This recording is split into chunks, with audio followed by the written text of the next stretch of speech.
Hello, my name is Heather Sims, and this is my Case Study 1 presentation. The following is my client profile overview. So for the intent of this project, my client's name will be Calvin. He's age 3. He has a diagnosis of autism. He lives with his mom, dad, and little sister. The family speaks both Spanish and English in the home. Here's a brief overview of the target behaviors, which include tantrum, elopement, and noncompliance. So I actually had the privilege of being there for Calvin's initial assessment back in January.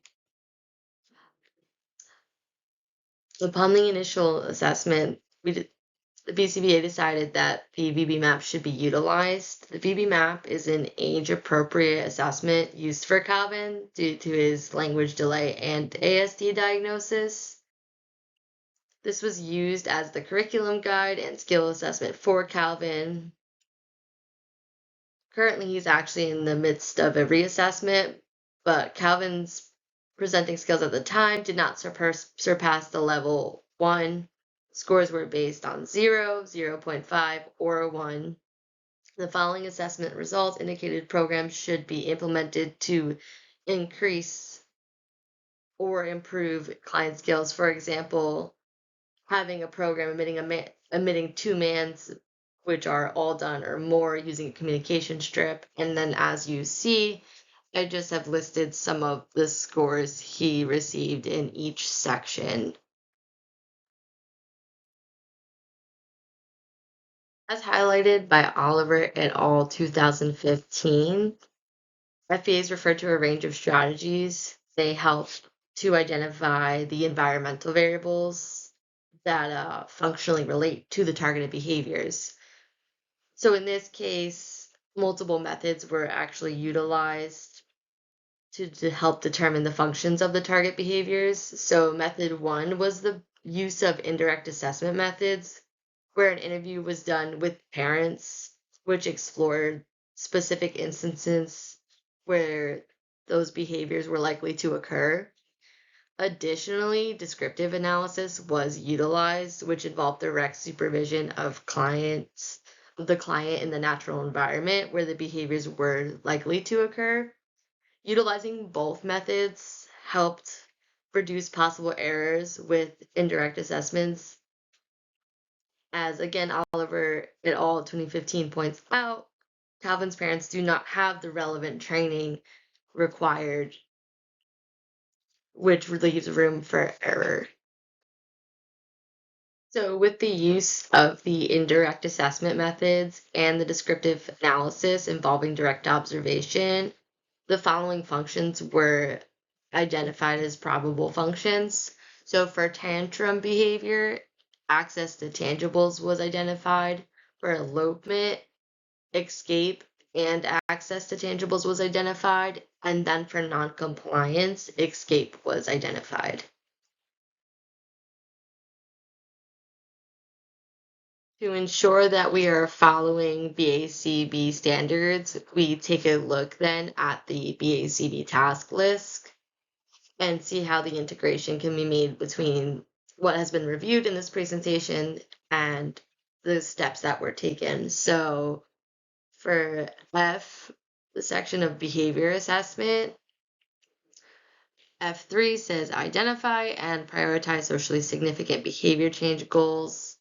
So for F3, socially significant behaviors such as manding through the use of a communication strip was to be implemented.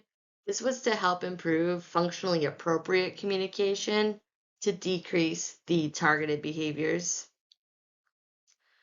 For F4, conduct assessments of relevant skills and strength deficits. By utilizing the VB map, it's a skills tracking system which was put into place to help evaluate the skills and strengths and areas of needs for Calvin. This works by comparing Calvin's abilities to those of his typically developing peers in his age bracket. Again, goals such as manding for all done and more was then included into his program because that was an area that we saw before that needed extra support. Additionally, under behavior assessment would be F8, which is conducting a functional analysis of problem behavior. So for that, as previously stated, the methods used were indirect assessment methods and a descriptive analysis involving direct observation were utilized, and this was utilized to hopefully find probable functions of the targeted behavior. Additionally, under G, the behavior change procedures, G14 places importance on using reinforcement procedures to weaken behavior. So with the target behavior of elopement, using DRO can be utilized. He will be reinforced for behaviors that are not elopement.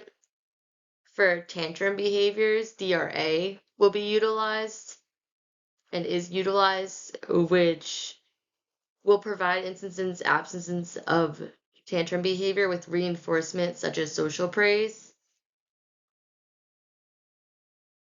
And for noncompliance, DRA will also be implemented, reinforcing instances of compliance-based behavior. And then for G17, there's importance on the use of token economies. And in order to decrease the instances of elopement behavior, a token economy will be put in place.